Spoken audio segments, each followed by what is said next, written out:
Chapitre 8, intégrale. R sous une courbe, définition d'une intégrale. Soit f, une fonction continue est positive sur un intervalle AB. Donc une fonction continue, on écrira tout à l'heure la définition. C'est une fonction qu'on peut tracer sans lever le crayon. Voilà, en gros, c'est ça.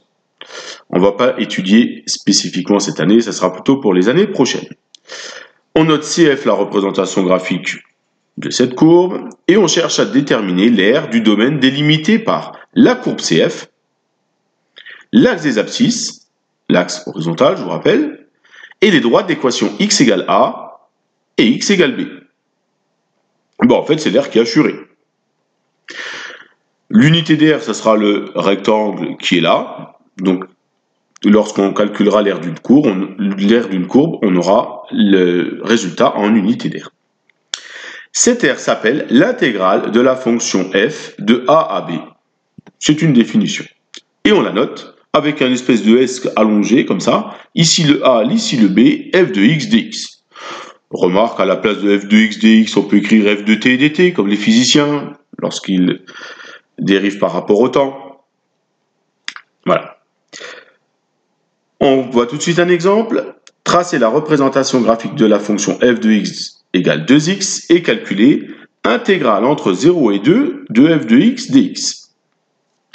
On trace et puis on regarde quelle aire il faut calculer. Le tracé, ça ne doit pas vous poser trop de problèmes. Là voilà, y égale 2x avec un coefficient de 2, j'avance de 1, je monte de 2. Et l'aire qu'il faut calculer, c'est laquelle? X égale 0, x égale 2, c'est les deux droites là, les deux droites verticales qui sont là. La fonction, la voilà, et la représentation graphique de la fonction, et voici l'axe des abscisses, c'est-à-dire que c'est l'aire qui est en rose là, tout à fait. Comment on la calcule? C'est l'aire d'un triangle. Le petit côté il vaut 2, le grand côté 4, 2 fois 4, ça fait 8. Il faut bien diviser par 2, parce que 2 fois 4, 8, ça serait l'aire du rectangle. 8 divisé par 2, ça fait 4. Et voilà.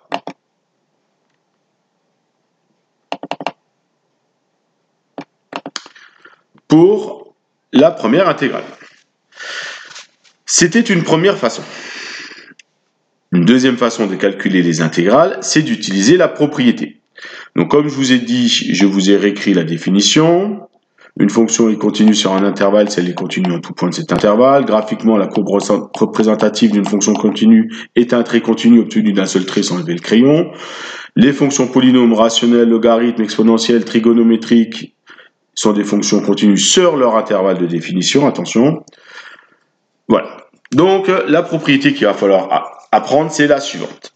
Soit f, une fonction continue sur un intervalle i, et soit grand F, une primitive de f sur i, alors intégrale entre a et b de f de x dx égale grand F de b moins grand F de a. Prenons tout de suite un exemple. F de x égale 2x. Une primitive de 2x, c'est x carré. On l'a vu dans le chapitre d'avant, parce que la dérivée de x carré, c'est 2x. Donc, du coup, il faut calculer grand F de b moins grand F de a. Le b, dans ce cas-là, il vaut le 2, et le a, il vaut 0. Donc, on va calculer grand F de 2 moins grand F de 0. Je remplace x par 2, attention, dans l'expression là. Pas dans celle-là, c'est grand F. 2 au carré, 4, 0 au carré, 0, 4 moins 0, ça fait 4. Donc cette méthode, elle pourra être utilisée dès qu'on connaît l'expression et dès qu'on connaît une primitive de la fonction. Sinon, si vous n'avez pas la primitive de la fonction, si vous avez que la figure, il va falloir calculer l'aire. Donc, pour la prochaine fois, vous me préparez les deux exercices résolus suivants, le 3 et le 4, page 137.